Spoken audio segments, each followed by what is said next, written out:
Hello everyone and welcome back. Today I'm going to be installing this vintage Edwards system. You can see I have all these components here. So I've already taken down all the old devices down to the wires, and I'm going to be installing these things today. It's going to be a legacy system, so obviously this isn't something you'd put in today, but I have these older horns, and then I also have these Edwards lights. These are all incandescent lights. You can see one's actually red, and then I have these 270 pole stations. But you might be thinking, how are you going to install these? This is going to be a fairly comprehensive installation. I wanted to document it because I don't think there's very many videos of older things being installed. So obviously these are separate horns and lights, usually for horn strobes like that. You just put them up and it's pretty simple. But here, since there's two devices to do one thing, I had to make these things. So basically how I'm going to do this is I have two boxes and then I put EMT in between them. So when I install it, it's going to look like this. It's going to look a little goofy, maybe a little industrial, but I think it'll be pretty cool. Obviously, I'm not going to drill any holes in my wall because one of the most important things about, or one of the things I take the most care when doing and installing these systems is to not damage the walls any more than they already are. So I only have one hole punched out, like for example, on the other side of this wall. You can see I only have this, and the damage is limited to that. So I'm not going to drill in holes for a second box. So only one box is going to be supporting this entire enclosure, and then the other one's just going to be hanging there, and it should work just fine. But here we go. There we go. I just put up this box right here. You can see that the second one is not attached to the wall. It's just attached to the conduit, but it looks like it's attached to the wall if you're not looking inside of the box. And that's kind of the idea I was going for.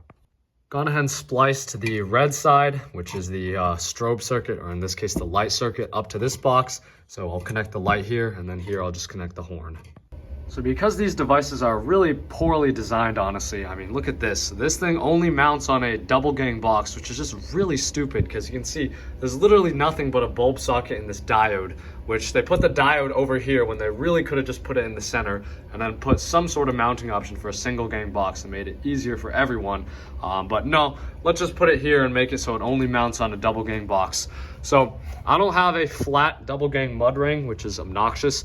And I'm not paying for those because that's like it's a piece of sheet metal and it costs like $5. So I cut these little plastic things. This is an old sign. It's actually this thing right here. Not sure where I got this, but for the past few years, every time I needed a janky mounting bracket, I've just cut a piece, and it's rigid enough that it'll like secure to a box without bending, and you can cut it to whatever you want. So I'm just going to use this as my own mud ring, and it should work.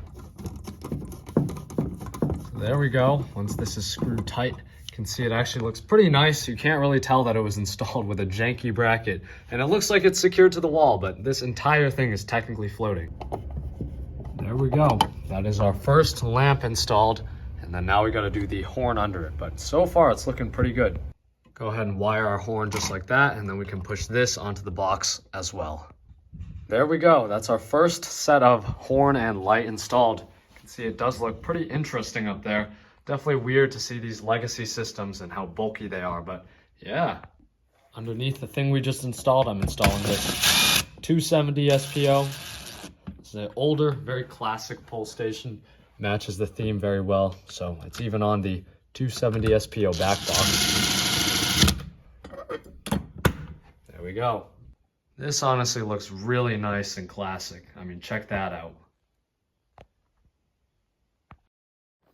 Here in the utility room, I'm installing one of these horns and then the light above it. In this case, I had two separate boxes, so I didn't have to do that janky conduit thing. You can see I'm actually using the 2-gang mud rings I had. I have these ones, they're exposed on the surface, and I didn't use them outside, which is why I had to cut the special ones, but I'm fine using them here because it's an unfinished space. I just think they look kind of stupid if you put them anywhere where it has to look somewhat decent, but here we are. Then I'm installing this 270 SPO pole station, exactly the same as the other ones. This one doesn't have an Edwards branding on it though. Going into the fire museum room, you can see I'm using the exact same conduit thing. I'm using this plastic sign once again. Really, really handy to use this plastic sign material just because you can kind of make whatever you want out of it. I mean, the uses of it go beyond just making mounting brackets. Like for example, if you have to cover up a hole that has weird dimensions, then you can use this. If you want to make a mounting bracket for a smoke detector or something, you can use this. But overall, it's just really good. So you can see I'm just installing a white light and a horn here in the bathroom. I actually used an inside-out mud ring. You can see I used one of those like beveled mud rings or whatever you call them, but I put the part that sticks out inside of the box, so it has that flush appearance, which is pretty nice. Going over to this door, I'm installing the 270 SPO pole station, pretty much the exact same as the other one, nice and standard.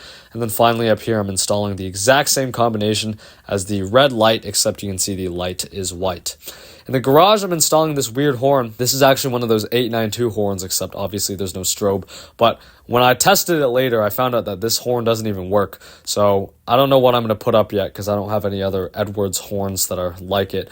But we'll see. All right, so when I first powered on the system, there was a fault. So I just spent the last few minutes going through each of these devices, trying to figure out what the issue was.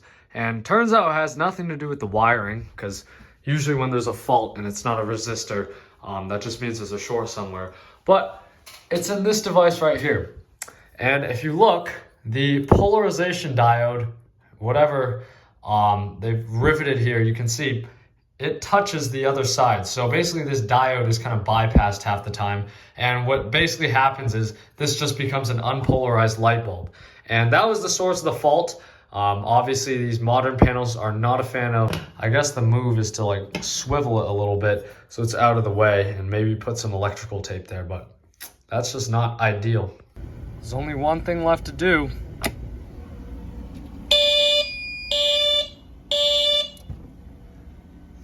Just got hit by the door. There we go. So you can see it works. The lights do flash as intended.